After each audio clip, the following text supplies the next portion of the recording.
Yay, we got a travel exemption. High five, Cooper. All right, so in this video here, we're going to talk about obtaining a travel exemption from Australia.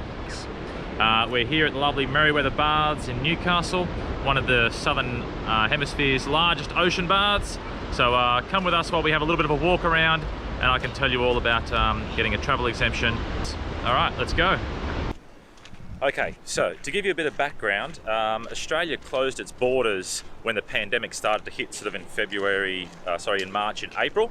So the closed Australian borders meant that Australians couldn't leave the country. So yeah, there was only a few restrictions. So urgent medical health advice, military personnel. There was humanitarian grounds, exceptional circumstances. Australians could only leave the country under that very tight number of controls. It was even so controlling that you couldn't even leave the country. You couldn't even come back to the country even if you were Australian. So the government was only accepting like about 4,000 people a week to come back into the country. So it was one of the world's tightest border controls. Very ironic, of course, that you think that you can't leave, and a lot of people couldn't come back. Even though we had very safe countries such as New Zealand, Fiji, Tonga, all those countries which don't even have COVID in them, and you still couldn't even travel between those countries in Australia. Anyway, so that sort of went on for about 6 months, and in the beginning of September, what started to happen was that the media started to put a little bit more pressure on the government to say, well, when are you going to open the borders? There certainly were stories of people who were trying to return to jobs in England, for instance, and they weren't allowed to leave. So, all right, so that was the beginning of September. We then had some media reports that for instance, there was a businessman who had purchased a yacht in Greece, and he'd been given permission to leave to go and pick up that yacht and to do business matters in Greece. We also had former Prime Minister Tony Abbott, who was actually given a job. He was getting given a job by the UK government, and he was going to go, there comes the sets, he was going to go and work in the UK for a while for the UK government. So that certainly wasn't in our national interest for him to do that. Also in the beginning of September, as well as those two media reports, is we found a boat that really seemed to suit our needs. I'm just going to walk along here on the water. Oh, I should be right. Won't take my thongs off.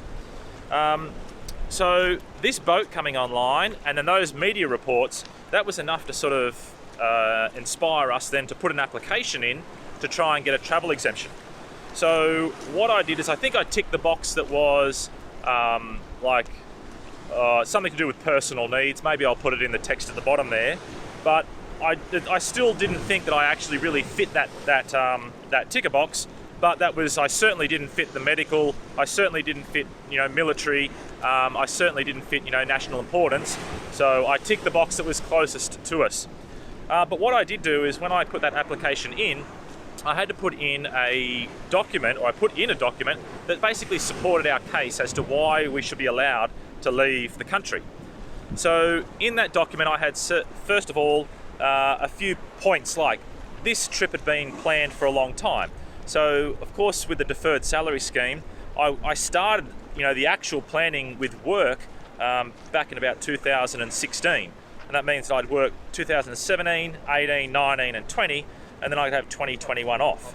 So the plan had been set in place for a long time.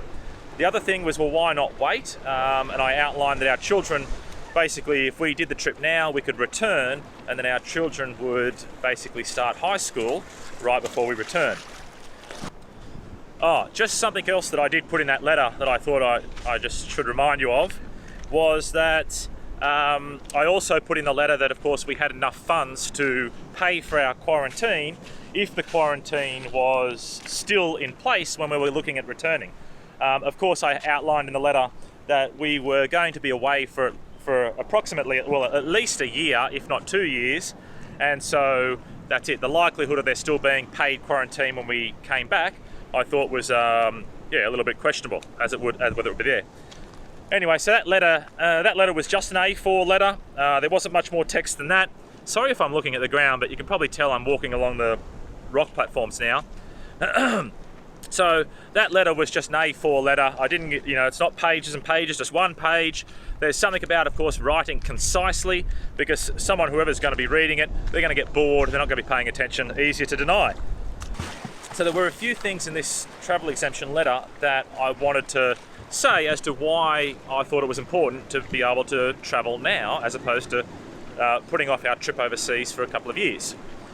Anyway, I put that in on Monday night, and I had an email sitting in my inbox there on Tuesday morning. And I thought, oh, well, with a response this quickly and everything, it's going to be a denial straight away. But I was very surprised. I opened up the email, and there it said, of course, that your travel exemption has been granted. So we'd been given permission to leave the country, which I just thought was amazing, because everyone out there was telling me, oh, you better replan, you're not going to be able to leave, give up on that dream, you might as well, At that stage, we couldn't even get into Queensland to go and sail the Queensland coast if we wanted to, because the internal borders were closed in Australia as well between the states.